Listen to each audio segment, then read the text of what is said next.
मैं S D आकाश YouTube channel पर आप सभी के लिए एक नई कहानी लेकर आया हूं, जिसका नाम है जॉबलेस घर जमाई। कहानी शुरू करने से पहले जो लोग चैनल पर नया है वह चैनल को सब्सक्राइब कर लीजिए, क्योंकि मैं जब भी वीडियो नया अपलोड करूंगी आप सबके पास तुरंत चला जाएगा नोटिफिकेशन की मदद से। तो चलिए दोस्तों, बिना वक्त गवाएं शुरू करते हैं इस दिलचस्प और मजेदार कहानी को। एक, आकाश। आकाश, क्या तुम्हें आराम करने का वक्त मिल गया? मैंने तुम्हें सिर्फ एक काम दिया था कि स्पेशल डिश बनानी है। वो तैयार हो गई है या तुम यहां आराम फरमा रहे हो? बिना जी की तीखी आवाज सुनते ही आकाश ने गहरी सांस ली। सुबह से ही वह घर की साफ सफाई और सजावट में जुटा हुआ था। अभी वह थोड़ी देर के लिए अपने कमरे में आया ही था कि फिर से उसे पुकार लिया गया। थकावट से चूर आकाश दरवाजे पर आकर बोला, मॉम, सब काम हो गया है। मैंने घर पूरी तरह से साफ कर दिया, सजावट भी करवा दी और आपकी बताई हुई डिश भी तैयार कर दी है। अच्छा, अब ज्यादा बहस मत करो, जाकर ठीक से तैयार हो जाओ और खाना सर्व करने की जिम्मेदारी तुम्हारी ही है। आकाश ने सिर झुकाकर हामी भर दी। जैसे ही वह मुड़ा, बिना जी ने फिर टोका, और सुनो, मेहमानों के सामने ज्यादा मत आना। मुझे अगर तुम्हारा परिचय देना पड़ा तो याद रखना, तुम इस घर के दामाद हो, लेकिन इतने काबिल नहीं कि किसी से मिलवाए जा सको। यह बात सुनकर आकाश के मन को चोट पहुंची, लेकिन उसने चुप रहना ही बेहतर समझा। आकाश का दिन। आकाश सुबह से लगातार काम में लगा हुआ था। घर का हर कोना चमका दिया था। आज का दिन खास था। बिना जी की छोटी बेटी प्रियंका का बॉयफ्रेंड आर्यन और उसकी मां मीरा दोपहर के भोजन पर आ रहे थे। यह रिश्ता तय होने की बात थी और बिना जी चाहती थीं कि कोई कमी न रहे। आकाश, जो इस घर का दामाद होने के बावजूद हर काम करता था, हर जिम्मेदारी संभालने की कोशिश कर रहा था, मगर हमेशा की तरह उसे प्रशंसा की जगह अपमान और ताने ही मिलते थे। अतिथियों का आगमन। डाइनिंग टेबल पर प्लेट्स लगाते हुए आकाश ने देखा कि बिना जी मेहमानों के इंतजार में सोफे पर बैठी थीं। तभी घर के बाहर 3 गाड़ियां आकर रुकीं। उनमें से एक युवती, एक युवक और एक महिला उतरे। बिना जी तेजी से उनकी ओर बढ़ीं। वेलकम वेलकम, हम कब से आपका इंतजार कर रहे थे। प्रियंका ने मुस्कुराकर कहा, मॉम, आर्यन को ऑफिस में थोड़ा काम था, इसीलिए देरी हो गई। आर्यन ने विनम्रता से जवाब दिया, आई एम सॉरी आंटी, एक क्लाइंट के साथ मीटिंग खत्म करने में समय लग गया। प्रियंका और उसके मेहमान अंदर आए। घर के अन्य सदस्य भी धीरे धीरे हॉल में जमा हो गए। माहौल में उत्साह और औपचारिकता का मिश्रण था। डाइनिंग टेबल पर परिचय। जब सभी लंच के लिए डाइनिंग टेबल पर बैठे तो प्रियंका ने आर्यन को एक एक करके परिवार के सभी सदस्यों से मिलवाया। ये मेरी मॉम हैं, पापा तो नहीं हैं। ये मेरे भाई शिवम और उनकी पत्नी तनुजा हैं, और ये इनकी बेटी आरुषि। आर्यन ने मुस्कुराते हुए आरुषि की ओर देखा और पूछा, ये नन्ही परी कौन है? प्रियंका हंसते हुए बोली, ये मेरी भतीजी है। इधर आकाश सावधानी से सबको खाना परोस रहा था। बिना जी की नजरें हर पल उस पर टिकी थीं। वह पूरी कोशिश कर रहा था कि कोई गलती ना हो, क्योंकि वह जानता था कि छोटी सी चूक पर उसे अपमान सहना पड़ेगा। जब आकाश आर्यन और उनकी मां को सब्जी परोसने जा रहा था, बिना जी ने उसे कड़ी नजरों से घूरा। आकाश ने समझदारी दिखाई और सब्जी का बोल कुक को पकड़ा दिया। फिर वह चुपचाप किचन में चला गया। किचन में सवाल जवाब।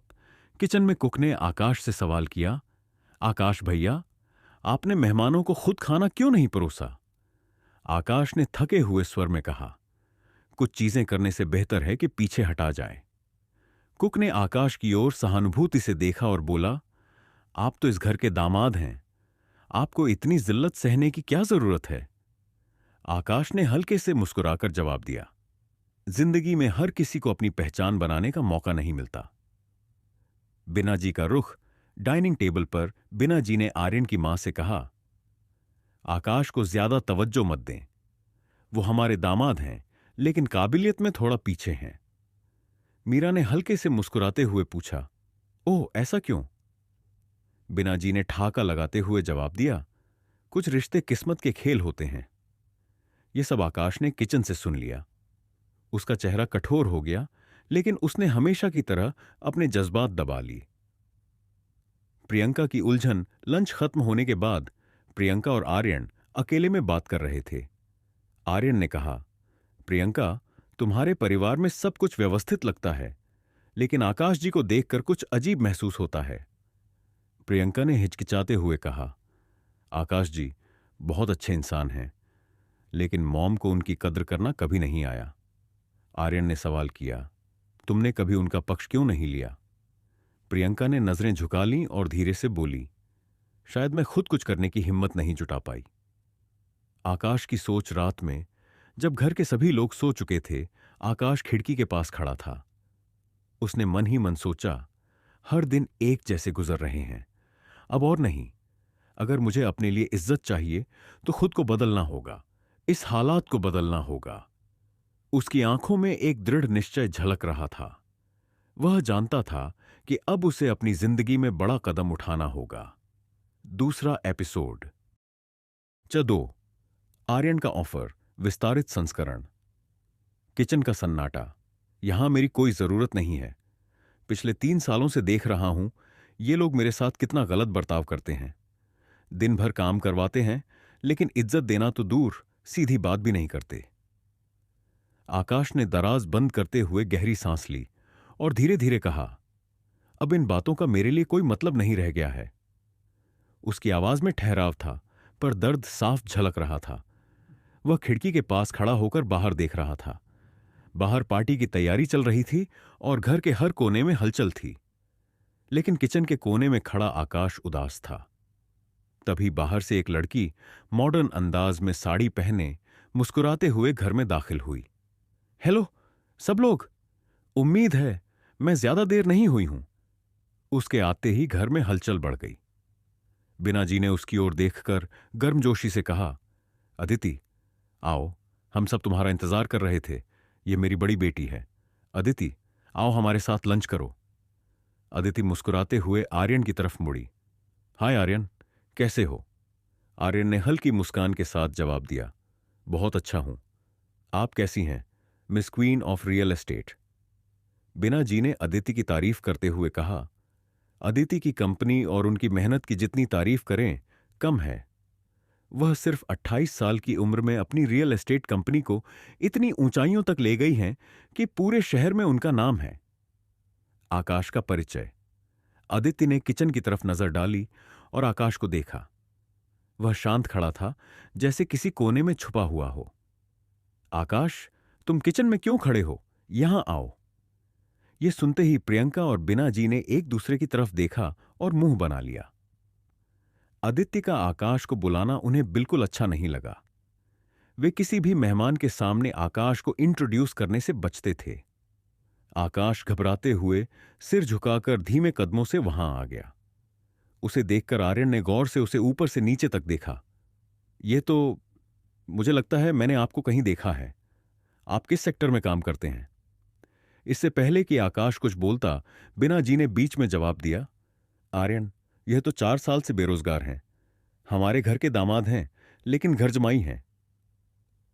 प्रियंका का अपमान प्रियंका ने मौके का फायदा उठाते हुए कहा, आंटी, इन्हें काम धाम करने की आदत नहीं है। दिन भर घर में बैठे रहते हैं और मुफ्त का खाना खाते हैं। सच कहूं तो नाम है अंबानी जैसा, लेकिन असल में ये भिखारी हैं। प्रियंका की बात सुनकर आकाश की आंखें नम हो गईं। वह कुछ बोल नहीं सका। आदित्य ने तुरंत माहौल बदलने की कोशिश की। आर्यन, आकाश को कुकिंग का बहुत शौक है। यह मशरूम डिश इन्होंने खुद बनाई है। क्यों ना आप लोग टेस्ट करें?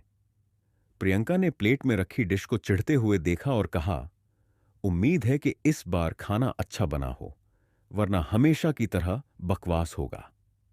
यह कहकर उसने डिश का एक टुकड़ा खाया, लेकिन तुरंत ही थूकते हुए बोली, सच में बहुत घटिया है। प्रियंका उठकर डस्टबिन की तरफ बढ़ी और वहां खाना थूक दिया। डिश की तारीफ। प्रियंका की यह हरकत देखकर आदित्य ने तुरंत डिश चखी और बोली, प्रियंका, डिश तो बहुत अच्छी बनी है। आर्यन, तुम भी चखो। आंटी, आप भी टेस्ट कीजिए। आर्यन और उनकी मां ने डिश टेस्ट की और उनकी मां बोली, टेस्ट तो बहुत यूनिक है। मुझे ऐसा स्वाद बहुत दिनों बाद मिला है। आर्यन का प्रस्ताव लंच के दौरान आर्यन ने आकाश की तरफ देखते हुए कहा, मॉम, हमारे होटल में मेन शेफ की वैकेंसी है। आकाश को क्यों ना हम यह काम ऑफर करें? मुझे लगता है वह इस काम के लिए परफेक्ट हैं। आर्यन की मां ने उत्साह से कहा, यह तो बहुत अच्छा आइडिया है। आकाश, हमारे होटल में मेन शेफ का काम क्यों नहीं करते? इससे आपकी जिंदगी बदल जाएगी। अदिति ने आकाश की तरफ देखा और इशारे से उसे मना किया। आकाश ने आर्यन की ओर मुड़कर कहा, थैंक यू, लेकिन मैं यह ऑफर स्वीकार नहीं कर सकता। यह सुनकर बिना जी गुस्से में बोली, 3 साल से बेरोजगार हो लेकिन कोई शर्म नहीं। 2 लाख महीने की सैलरी का ऑफर ठुकरा रहे हो। तुम्हारी तो यह औकात भी नहीं कि इतना बड़ा ऑफर तुम्हें मिले। आकाश ने चुपचाप सिर झुका लिया। आर्यन की उलझन आर्यन अब भी आकाश को गौर से देख रहा था। उसे लग रहा था कि उसने आकाश को कहीं देखा है, लेकिन वह याद नहीं कर पा रहा था। लंच खत्म होने के बाद आर्यन और उसकी मां वहां से चले गए। घर में सन्नाटा छा गया। आकाश ने किचन में जाकर बर्तन उठाए और धीरे धीरे सफाई करने लगा। अदिति उसके पास आई और बोली, आकाश, तुम क्यों इतनी बातें सह रहे हो? अपनी जिंदगी बदलने की कोशिश करो। आकाश ने हल्की मुस्कान के साथ कहा, मैं अपनी जिम्मेदारियों से भाग नहीं सकता। यह मेरा घर है और मुझे यहीं रहना है। आगे का सफर, आर्यन के होटल में वैकेंसी और आकाश के लिए प्रस्ताव ने कहानी को एक नया मोड़ दे दिया। क्या आर्यन आकाश को पहचान पाएगा? क्या अदिति आकाश को उसकी काबिलियत का एहसास दिला पाएगी? यह सफर अभी खत्म नहीं हुआ। चचार, धरा से मीटिंग आकाश की खोज। आकाश अपने कमरे में दाखिल हुआ और पुराने कपड़ों के ढेर में कुछ ढूंढने लगा। वह खुद से बड़बड़ाया, यह वॉलेट आखिर मिल क्यों नहीं रहा? यही तो रखा था मैंने, लेकिन जब जरूरत है तब गायब है। कुछ देर की मशक्कत के बाद उसे कपड़ों के बीच में एक ग्रे कलर का वॉलेट मिला। उसमें कुछ बैंक कार्ड और कुछ पुराने कागजात थे। आकाश ने उन्हें पलट पलट कर देखा और फिर वॉलेट अपनी जेब में रख लिया। वह कमरे से बाहर निकला और जैसे ही हॉल में पहुंचा, बिना जी की आवाज सुनाई दी, प्रियंका, मुझे तुम पर गर्व है। तुमने अदिति की तरह किसी गुड फॉर नथिंग लड़के से शादी करने के बजाय एक अमीर आदमी को चुना। यह सुनकर आकाश का चेहरा मुरझा गया। उसे हर रोज यह एहसास दिलाया जाता था कि वह किसी काम का नहीं है। आकाश, बिना जी ने उसे देखा और तुरंत पूछ लिया, इतनी जल्दबाजी में कहां जा रहे हो? ग्रोसरी लाने तो शाम को जाते हो। आकाश सिर झुकाए खड़ा रहा। उसने सोचा कि वह क्या जवाब दे। पिछले 3 सालों में वह बिना जी की इजाजत के घर से बाहर कदम भी नहीं रख पाया था। सासू मां, मैंने मार्केट से सब्जी लाने की लिस्ट बना ली है और मुझे आज पता चला कि दिन में सब्जियां आधे दाम में मिल जाती हैं। यह सुनकर बिना जी के चेहरे पर चमक आ गई। लेकिन तभी प्रियंका ने तंज कसते हुए कहा, लेकिन तुम्हारे हाथ में कोई बैग तो नहीं है? तुम सब्जियां किस में लाओगे? कॉमन सेंस भी नहीं है तुम्हारे पास। यह कहते हुए प्रियंका वहां से चली गई। तभी घर के नौकर ने आकाश को एक झोला लाकर दिया। आकाश ने मुस्कुराते हुए झोला लिया। बिना जी ने चेतावनी देते हुए कहा, पैसे उड़ा मत देना। आकाश ने सिर हिलाया और वहां से निकल गया। सड़क से मॉल तक आकाश ने अपनी second hand hero Honda bike start की। यह बाइक अदिति ने उसे पिछले साल उसके जन्मदिन पर गिफ्ट की थी। बाइक चलाते हुए आकाश बड़बड़ा रहा था, काश वह कॉल सच हो और सब ठीक हो जाए। थोड़ी देर बाद वह शहर के सबसे आलीशान मॉल सिटी मॉल पहुंच गया। यह वह मॉल था जहां अमूमन हाई प्रोफाइल लोग आते थे। पिछले 3 सालों में आकाश ने खुद को दुनिया की नजरों से छिपा रखा था। वह कभी अकेले यहां नहीं आया था। मॉल के अंदर जाते ही उसने चारों तरफ नजरें दौड़ाईं। वह एक ज्वेलरी शॉप के बाहर खड़ा हो गया। धरा कहां है? वह बुदबुदाया। उसने अपनी जेब से फोन निकाला और धरा को कॉल किया। कॉल कनेक्ट होते ही दूसरी तरफ से आवाज आई, सर, मैं बस कुछ ही मिनटों में पहुंच रही हूं। धरा की एंट्री कुछ देर में एक लेटेस्ट मर्सिडीज बेंज मॉल के बाहर आकर रुकी। लाइट ब्लू कोट पैंट पहने, हाथ में डॉक्यूमेंट्स लिए धरा आकाश की ओर बढ़ रही थी। उसने चारों तरफ नजर दौड़ाई, लेकिन आकाश उसे दिखाई नहीं दिया। तभी किसी ने पीछे से उसके कंधे पर हाथ रखा। धरा पीछे मुड़ी और सामने आकाश को देखकर हैरान रह गई। सर, आप इस हालत में? आकाश को ऊपर से नीचे तक देखकर धरा ने कहा, मैंने आपको पहचाना ही नहीं। सर, आपने क्या हाल बना रखा है? आपकी बॉडी भी कितनी कमजोर लग रही है। आकाश ने ब्लैक शर्ट, जीन्स और स्लीपर पहन रखे थे। उसने धरा से कहा, तुम ये सब छोड़ो और बताओ, क्या जानकारी है तुम्हारे पास? धरा ने तुरंत जवाब दिया, सर, सब कुछ ठीक है। आपका ब्लैक रॉयल कार्ड अब एक्टिव हो चुका है। क्या सच में कार्ड से सारी रिस्ट्रिक्शंस हटा दी गई हैं? आकाश ने आश्चर्य से पूछा। जी सर। धरा ने अपने बैग से एक लिफाफा निकाला और आकाश को सौंप दिया। साथ ही उसने एक पेपर बढ़ाते हुए कहा, सर, इस पर साइन कर दीजिए ताकि मैं आपके कार्ड की डिटेल्स बैंक में सबमिट कर सकूं। आकाश ने पेपर पर साइन की और पूछा, तुम्हें यह सब जानने की जरूरत नहीं है कि मैं कहां हूं। बस अपना काम करो और चली जाओ। धरा ने मुस्कुराते हुए कहा, यह मेरी खुशी है सर। इतना कहकर वह मॉल से बाहर चली गई। नया मोड़ आकाश वहीं खड़ा अपने हाथ में ब्लैक कार्ड को देख रहा था। उसे यकीन नहीं हो रहा था कि उसकी जिंदगी रातों रात बदल गई है। क्या यह सच है या डैड की कोई नई चाल? वह खुद से सवाल करता रहा। वह सोच रहा था कि कार्ड को चेक करके देखे। तभी उसकी नजर ज्वेलरी शॉप पर गई। शादी के 3 साल हो गए, लेकिन मैंने आज तक अदिति को कोई गिफ्ट नहीं दिया। क्यों ना उसे एक ज्वेलरी गिफ्ट करके सरप्राइज कर दूं? वह शॉप में घुसा, लेकिन उसके कपड़े और हुलिया देखकर शोरूम के स्टाफ ने आपस में बातें शुरू कर दीं। यह शोरूम वीआईपी कस्टमर्स के लिए था, जहां स्टाफ हर कस्टमर को जानता था। आकाश ने खुद को संभालते हुए कदम आगे बढ़ाया। उसकी आंखों में एक नई चमक और दिल में अदिति को खुश करने का जज्बा था। आगे की कहानी में क्या आकाश का ब्लैक कार्ड उसकी जिंदगी बदल पाएगा और क्या वह अदिति के लिए कुछ खास कर पाएगा? दोस्तों, कहानी कैसी लग रही है? अच्छी लग रही है तो लाइक करो प्लीज। 500 लाख की घड़ी, आकाश की नई शुरुआत। आकाश ने ज्वेलरी शॉप में कदम रखा। उसकी आंखें डिस्प्ले में रखी एक चमचमाती डायमंड वॉच पर अटक गईं। वह वॉच को छूने ही वाला था कि एक स्टाफ गर्ल ने उसका हाथ रोकते हुए कहा, आई थिंक आप गलत जगह आ गए हैं, कृपया बाहर जाएं। आकाश ने उसकी ओर देखा और ठहराव से कहा, मुझे यह डायमंड वॉच देखनी है। लड़की ने उसे सिर से पैर तक घूरते हुए कहा, सर, यह कोई साधारण घड़ी नहीं है। इसकी कीमत 50 लाख है। इसे खरीदना आपके लिए मुश्किल होगा। आकाश को इतना महंगा कुछ खरीदने का इरादा नहीं था, लेकिन स्टाफ के रवैये ने उसे हैरान कर दिया। उसने गंभीरता से जवाब दिया, मुझे यह वॉच दिखाई जाए, मैं इसे खरीदूंगा। लड़की ने उसे नजरअंदाज करते हुए कहा, सर, यह वॉच किसी को भी नहीं दिखाई जाती। अगर आपको देखनी है तो डिस्प्ले में ही देखिए। आकाश को गुस्सा आया, लेकिन उसने खुद पर काबू रखते हुए अपने ब्लैक रॉयल कार्ड को बाहर निकाला। इस वॉच का पेमेंट इस कार्ड से करिए और इसे पैक करवा दीजिए। स्टाफ गर्ल को कार्ड देखकर अजीब लगा। उसने पहले कभी ऐसा कार्ड नहीं देखा था। वह कार्ड लेकर अपनी मैनेजर के पास गई और कहा, मैम, एक कस्टमर का पेमेंट करना है, लेकिन मैंने ऐसा कार्ड पहले कभी नहीं देखा।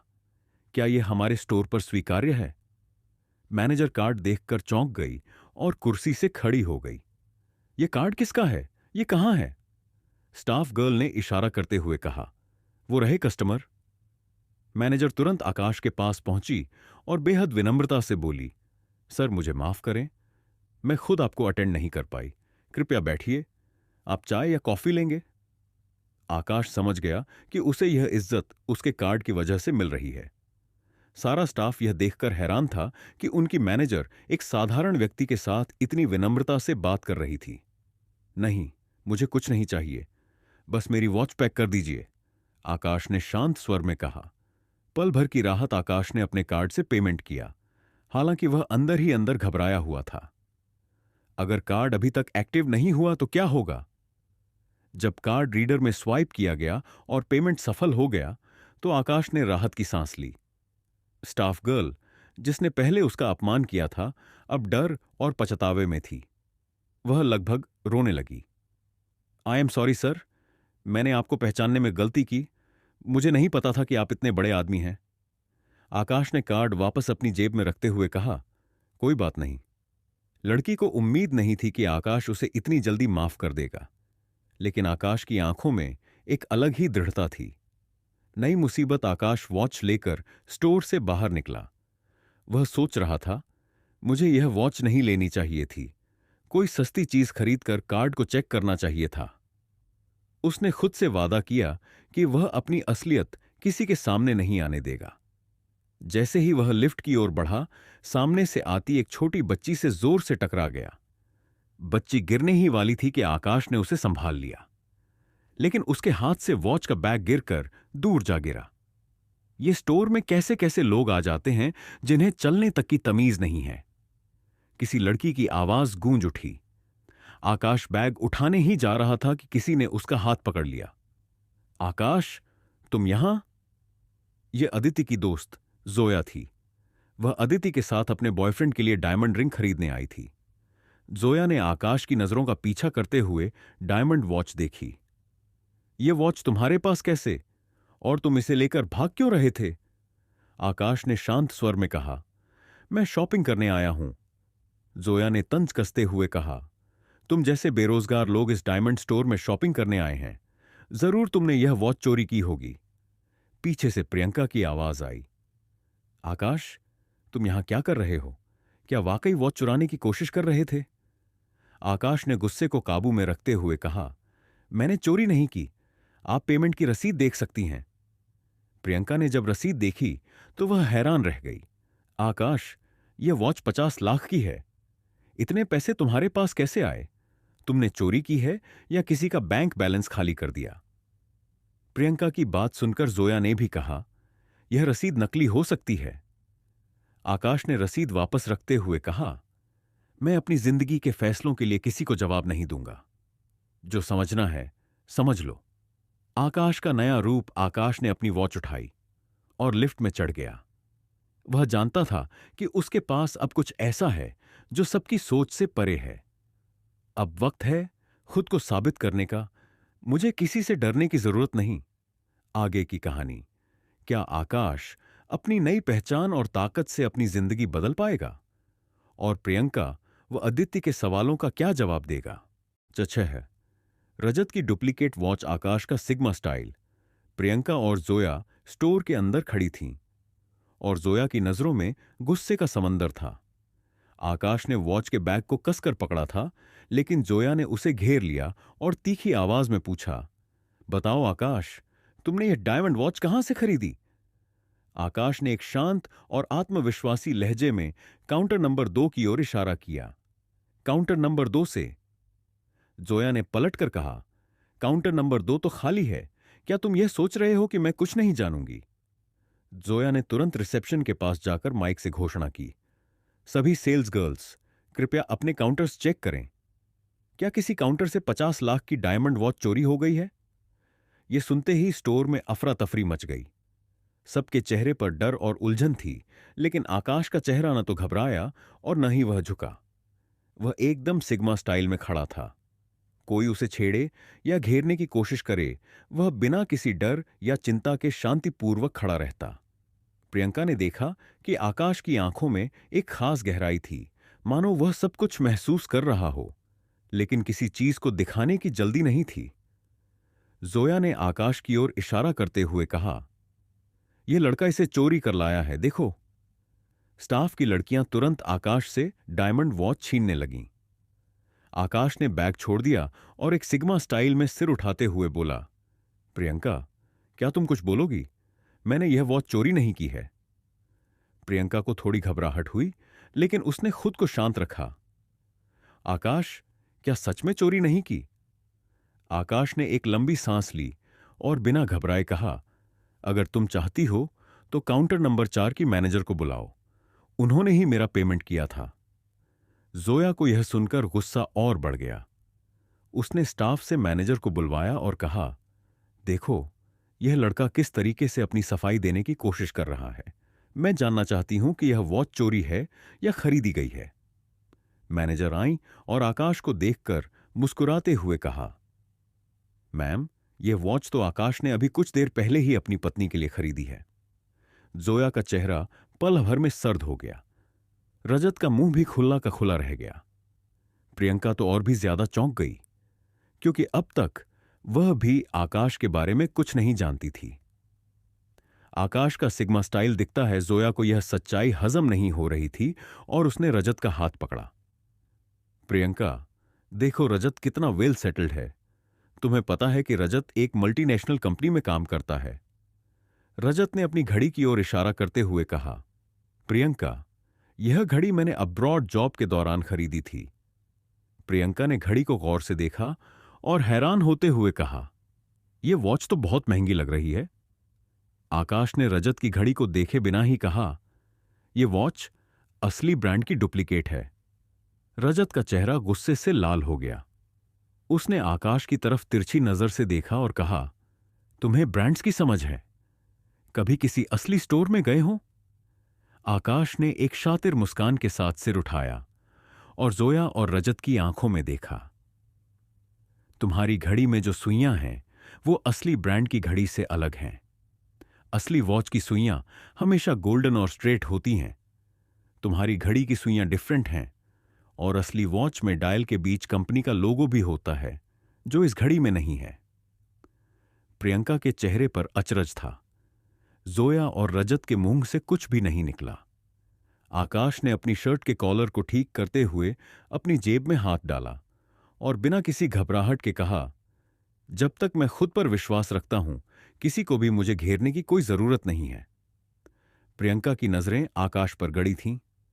अब वह जान चुकी थी कि आकाश ने जो कहा था वह सच था। आकाश का सिग्मा स्टाइल और उसका आत्मविश्वास, रजत और जोया अब चुप थे। आकाश की डिग्निटी और आत्मविश्वास ने उन्हें पूरी तरह से हरा दिया था। प्रियंका ने आकाश की ओर एक मुस्कान भेजी और कहा, आकाश, तुम सच में अलग हो। आकाश ने उसकी बातों पर ध्यान नहीं दिया और एक सिग्मा स्टाइल में चलते हुए कहा, प्रियंका, मुझे अपनी पहचान साबित करने के लिए किसी को कुछ नहीं बताना। जो होता है वो होता है। प्रियंका ने आकाश की आंखों में देखा। उसने महसूस किया कि आकाश में एक ऐसी गहरी समझ और आत्मविश्वास था जो शायद उसने पहले कभी नहीं देखा था। जोया और रजत, जो अब तक आकाश को कमतर समझ रहे थे, अब अपनी हार मान चुके थे। आकाश ने अपनी वॉच को अपनी कलाई पर सही किया और बिना किसी हड़बड़ी के स्टोर से बाहर चल पड़ा। प्रियंका ने उसके पीछे देखा और मुस्कुराई, क्योंकि अब वह जान चुकी थी कि आकाश का सिग्मा स्टाइल सिर्फ उसके बाहरी रूप से नहीं, बल्कि उसके दिल और आत्मविश्वास से भी निकलकर आता है। 7 पुरानी यादें। आकाश और प्रियंका की बातचीत के बाद जोया और रजत के चेहरे पर गुस्से और हताशा का मिश्रण था। जोया ने रजत का हाथ थामते हुए उसे अपनी ओर खींचते हुए कहा, बेबी, इस लड़के की बातों का ज्यादा असर मत लो। एक किचन में काम करने वाले को इंटरनेशनल ब्रांड्स की वॉच के बारे में क्या समझ हो सकती है? प्रियंका ने आकाश का समर्थन करते हुए कहा, जोया, तुम गलत समझ रही हो। आकाश ने सही कहा है, यह घड़ी असली नहीं है, बस एक फर्स्ट कॉपी है। और तुम्हारी दोस्त ने जिस तरह से सब कुछ गड़बड़ किया, उससे तो सब बर्बाद हो गया। जोया और रजत बिना कुछ कहे एक दूसरे को देखते हुए उस डायमंड स्टोर से बाहर चले गए। आकाश और प्रियंका वहीं खड़े थे। प्रियंका ने गहरी सांस ली और आकाश से पूछा, आकाश, तुम्हें ब्रांडेड वॉच के बारे में इतनी जानकारी कैसे मिली? आकाश मुस्कुराया और धीरे से बोला, जब मैं अपनी पुरानी जिंदगी में था तो अक्सर इंटरनेशनल ब्रांड्स की घड़ियां और कपड़े पहना करता था। अब मेरी जिंदगी की दिशा बदल चुकी है, लेकिन कुछ चीजें हमेशा याद रहती हैं। प्रियंका ने आकाश की बातों को ध्यान से सुना और उसे महसूस हुआ कि आकाश उसकी फैमिली की हर बात कितनी तन्मयता से सुनता था। प्रियंका के चेहरे पर एक हल्की सी मुस्कान आ गई और उसने आकाश से कहा, आकाश, तुम हमेशा मेरे साथ रहते हो, लेकिन आज रात का डिनर बाहर जाने का था। क्या तुम कभी और चलने का मन बनाए हो? आकाश ने अपनी बाइक की ओर बढ़ते हुए प्रियंका को वॉच का बैग दिया और कहा, प्रियंका, यह वॉच तुम्हारे पास ही रखो। मैंने तुम्हारे लिए यह सरप्राइज खरीदी थी, लेकिन जोया ने सब कुछ गड़बड़ कर दिया। प्रियंका वॉच को अपने हाथ में थामते हुए गंभीर स्वर में बोली, आकाश, क्या तुम मुझे यह बता सकते हो कि इतने पैसे तुम्हारे पास कहां से आए? आकाश मुस्कुराया और बोला, जब मैं सब्जियां खरीदने जाता था तो हमेशा एक लॉटरी का टिकट लेता था। इस बार मेरी लॉटरी में नाम आ गया। मैंने सोचा इन पैसों से तुम्हें सरप्राइज दूं। प्रियंका की आंखों में चमक आ गई और उसने कहा, यह तो बहुत अच्छा है आकाश। अगर मुझे पहले से पता होता तो हम इन पैसों को बचाकर अपना खुद का फ्लैट ले सकते थे और फिर तुम मेरे माता पिता के तानों से भी बच जाते। आकाश ने प्रियंका का हाथ थामते हुए कहा, प्रियंका, चिंता मत करो। अब से मैं तुम्हारी पूरी मदद करूंगा। हम मिलकर सब कुछ सही करेंगे और हमारा सपना पूरा होगा। प्रियंका ने आकाश की आंखों में प्यार और विश्वास देखा। फिर उसने धीरे से कहा, आकाश, तुम्हारा साथ मेरे लिए सबसे बड़ी ताकत है। तुम मेरे लिए सब कुछ हो। मैं तुम्हारा कभी भी एहसान नहीं चुका सकती। आकाश ने प्रियंका के हाथ को कसकर पकड़ा और कहा, प्रियंका, अगर तुम साथ हो तो मैं किसी भी मुश्किल का सामना कर सकता हूं। तुम्हारा साथ सबसे महत्वपूर्ण है मेरे लिए। प्रियंका ने उसे प्यार से देखा और दोनों के दिलों में एक अजीब सी सुकून की भावना थी। उनकी आंखों में जो चमक थी वह उन दोनों के बीच के संबंध को और भी गहरा करती जा रही थी। 3 साल पहले की यादें प्रियंका और आकाश के रिश्ते की शुरुआत एक कठिन और खौफनाक घटना से हुई थी। 3 साल पहले की बात है, जब प्रियंका ऑफिस से घर लौट रही थी। वह रात का समय था और सड़क पर बहुत कम लोग थे। अचानक कुछ शराबी लड़कों ने उसे घेर लिया। प्रियंका ने चिल्लाकर मदद मांगी, लेकिन कोई भी उसकी मदद करने नहीं आया। प्रियंका पर हमला कर रहे थे और वह पूरी तरह से असहाय महसूस कर रही थी। तभी आकाश ने उसकी मदद के लिए आवाज सुनी। वह दौड़ते हुए वहां पहुंचा और देखा कि कुछ लड़के प्रियंका के साथ बुरा कर रहे थे। आकाश ने बिना एक पल गंवाए अपनी शर्ट फाड़कर प्रियंका को ढक लिया और उन लड़कों से भिड़ गया। लेकिन उन शराबियों में से एक ने आकाश के शरीर में एक रॉड घुसा दी, जिससे आकाश बुरी तरह घायल हो गया। वह महीनों तक अस्पताल में भर्ती रहा और प्रियंका ने दिन रात उसकी देखभाल की। उस समय प्रियंका और आकाश के बीच एक गहरा रिश्ता विकसित हुआ और दोनों ने एक दूसरे के प्रति प्यार महसूस किया। प्रियंका ने अपने परिवार के खिलाफ जाकर आकाश से शादी की और अब वे दोनों एक दूसरे के साथ थे। प्रियंका ने हर मुश्किल में आकाश का साथ दिया और आकाश ने प्रियंका को कभी अकेला महसूस नहीं होने दिया।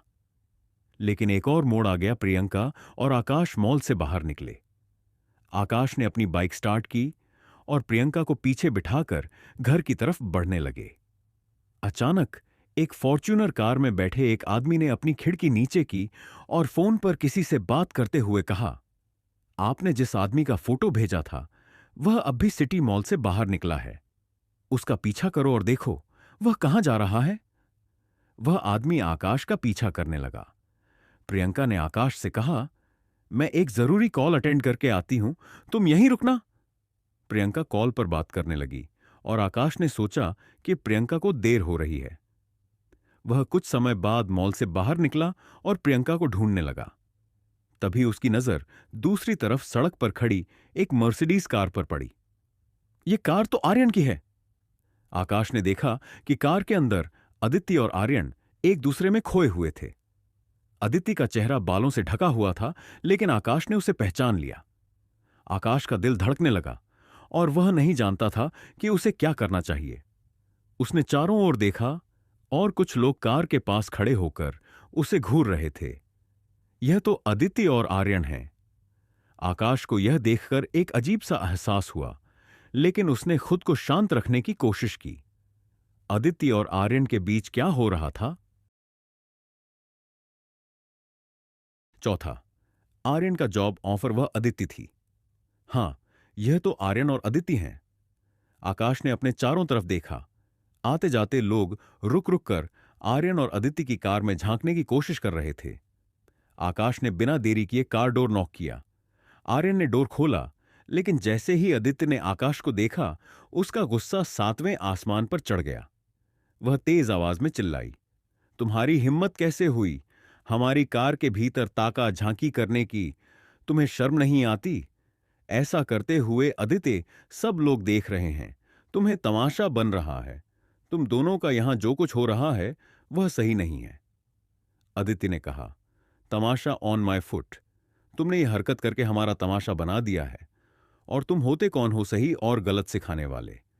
अब तुम देखो मैं तुम्हें कैसे सबक सिखाती हूं, ताकि फिर कभी ऐसी हरकत करने से पहले तुम 10 बार सोचोगे। आकाश कुछ बोलता उससे पहले उसने देखा कि उसके फोन पर प्रियंका का कॉल आ रहा था। आकाश कॉल रिसीव करते हुए बोला, हेलो, हां प्रियंका, तुम कहां हो? अदिति ने जैसे ही आकाश के मुंह से प्रियंका का नाम सुना, उसने आर्यन का हाथ थपथपाया और बोली, आर्यन, इससे पहले प्रियंका यहां आए और तमाशा हो, प्लीज चलो यहां से। जब तक आकाश प्रियंका का कॉल काटता, उससे पहले ही उसकी नजर वहीं से निकलती मर्सिडीज पर पड़ी। चलो, कम से कम यहां से तो गए दोनों। कुछ देर बाद आकाश प्रियंका के साथ घर पहुंच गया। रास्ते भर उसने प्रियंका से अदिति के बारे में कुछ नहीं कहा, क्योंकि उसने देख लिया था कि प्रियंका पहले से परेशान लग रही थी। लेकिन अब उससे अदिति के बारे में चर्चा करना जरूरी लगा, क्योंकि अगर अदिति घर में कोई सीन क्रिएट करे तो प्रियंका को इस बारे में पहले से पता हो, वरना वह आकाश को ही गलत समझेगी। आकाश ने कहा, प्रियंका, मैंने अब भी बाजार में देखा कि कार में बैठे अदिति और आर्यन किस कर रहे थे। प्रियंका ने कहा, क्या बोल रहे हो आकाश? अगर वह वहां होते तो मुझे क्यों नहीं दिखती? आकाश ने कहा, ट्रस्ट मी प्रियंका, अदिति बहुत चालाक है। उसने जैसे ही देखा कि मैं तुम्हें बुलाने वाला हूं, वह वहां से निकल गई। और अभी तक तो वह घर भी पहुंच गए होंगे।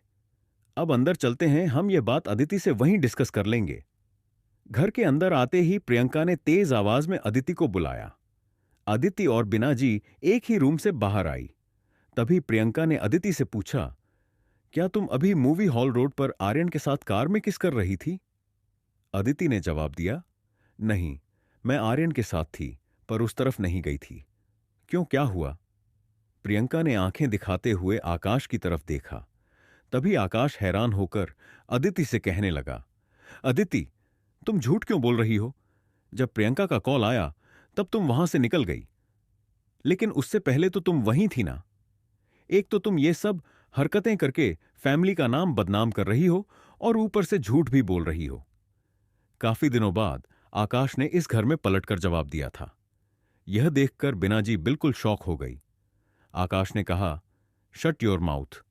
बदनाम वह नहीं, तुम कर रहे हो।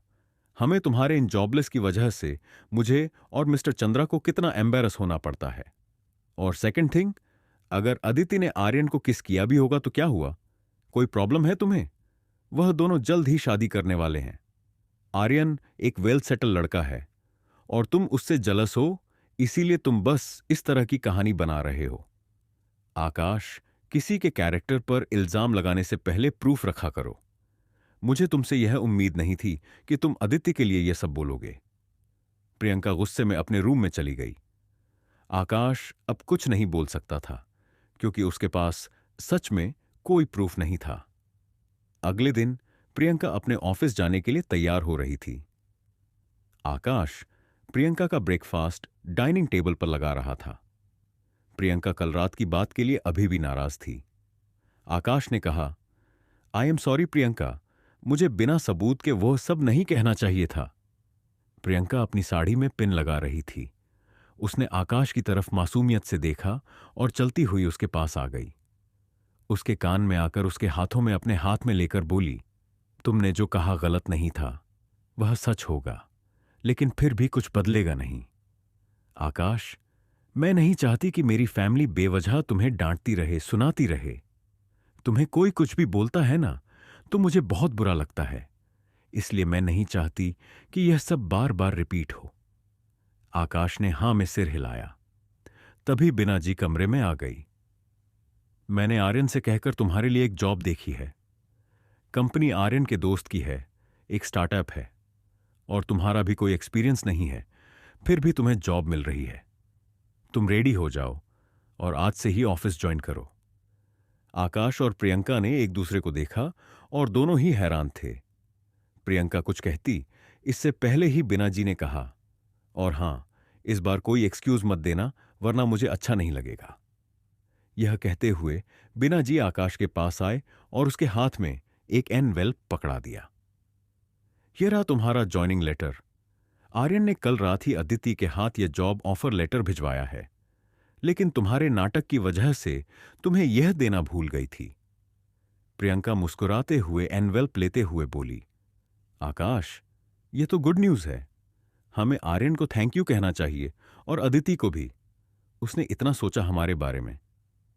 मॉम, इस जॉब में कितनी सैलरी मिल जाएगी?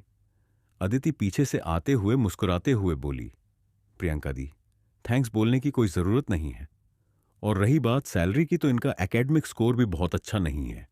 फिर भी आर्यन ने 20,000 पर मंथ की सेल्समैन की जॉब ऑफर की है। चैप्टर 9।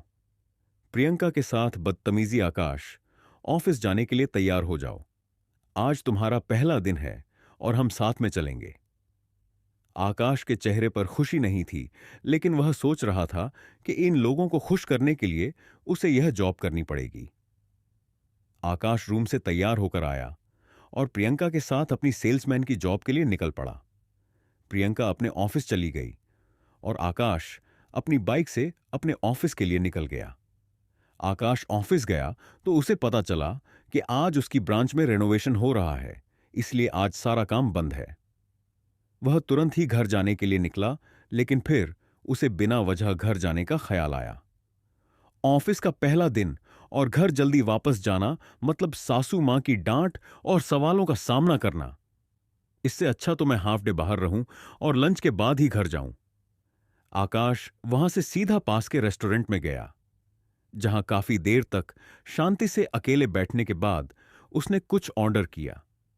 उसे आज यहां अकेले बहुत सुकून मिल रहा था, वरना पिछले 3 साल से उसकी जिंदगी जैसे बस भाग ही रही थी। वह अपनी सोच में गुम था, तभी उसके फोन पर किसी का कॉल आया। स्क्रीन देखकर उसने हैरानी से कहा, इस वक्त प्रियंका मुझे क्यों कॉल कर रही है?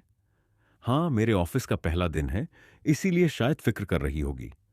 यह सोचकर वह हल्का सा मुस्कुराया और कॉल रिसीव किया। हां प्रियंका, मुझसे दूर रहो, तुम मेरे पास मत आओ। आकाश कुछ और बोलता, उसे पहले ही उसे दूसरी तरफ से प्रियंका के चिल्लाने की आवाज आई। आकाश के होश उड़ गए। उसने घबराकर कहा, प्रियंका, आर यू ओके? आकाश ने कई बार पूछा, लेकिन प्रियंका की तरफ से कोई आवाज नहीं आ रही थी और अचानक कॉल कट हो गई। आकाश सोचने लगा, प्रियंका तो ऑफिस में है, फिर वह किसे खुद से दूर रहने के लिए कह रही है? कहीं कोई उसके साथ बदतमीजी तो नहीं कर रहा? यह सोचते ही आकाश के चेहरे के हाव भाव सख्त हो गए। उसने तुरंत बाइक की चाबी उठाई और रेस्टोरेंट से बाहर निकल गया।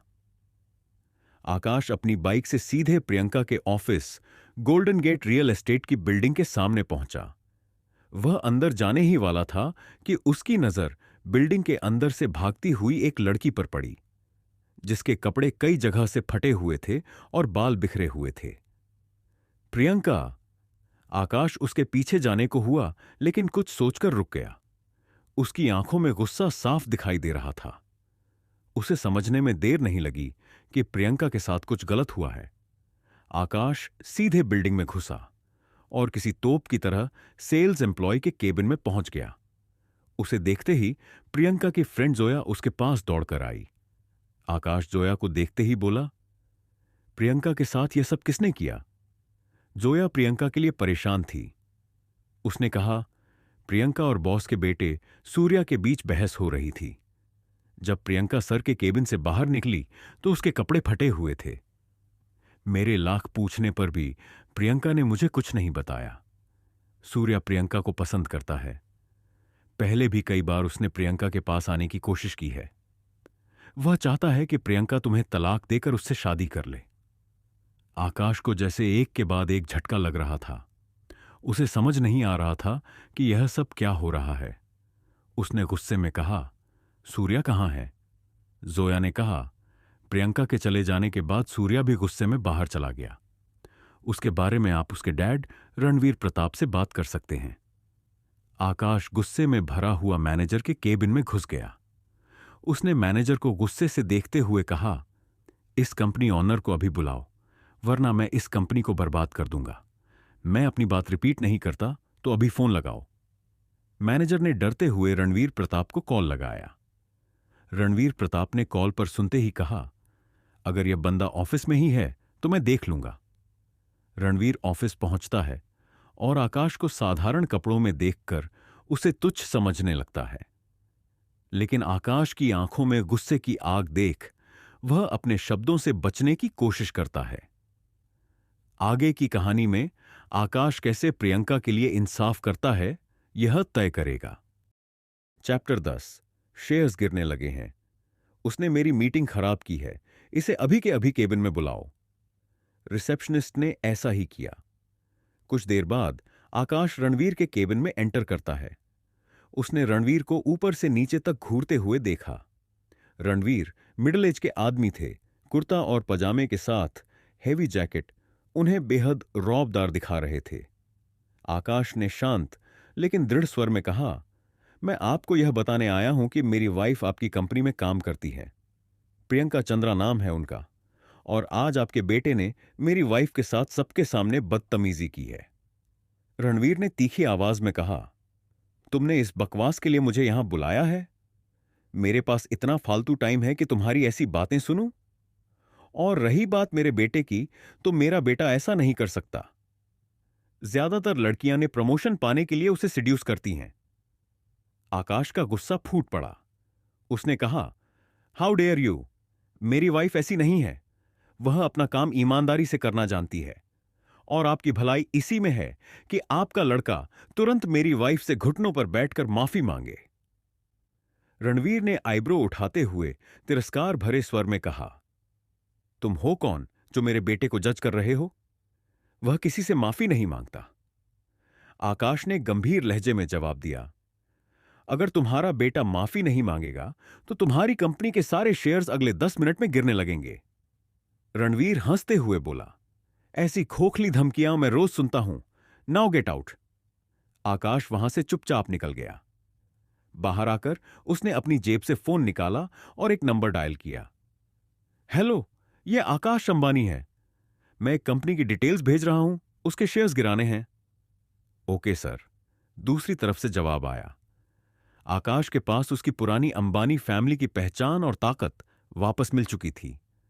अभी 5 मिनट भी नहीं हुए थे कि मैनेजर घबराकर भागते हुए रणवीर के पास पहुंचा। सर, हमारे सारे शेयर्स बहुत सस्ते दामों पर बेचे जा रहे हैं। अगर कुछ देर और ऐसा ही चलता रहा तो हमारी कंपनी दिवालिया हो जाएगी। रणवीर यह सुनकर सन्न रह गया। उसने तुरंत अपने सिक्योरिटी गार्ड को बुलाकर आकाश को वापस ऑफिस में बुलाने को कहा। रणवीर के शेयर्स 10 मिनट में ही 300 पॉइंट गिर चुके थे। आकाश अंदर आया और रणवीर से बोला, क्या हुआ? खोखली धमकी है या हकीकत? पता चल ही गया है ना? रणवीर ने गुस्से और मजबूरी के साथ कहा, प्लीज मुझे माफ कर दीजिए। आप कौन हैं? प्लीज हमारे शेयर्स का फॉल रुकवा दीजिए, वरना हम दिवालिया हो जाएंगे।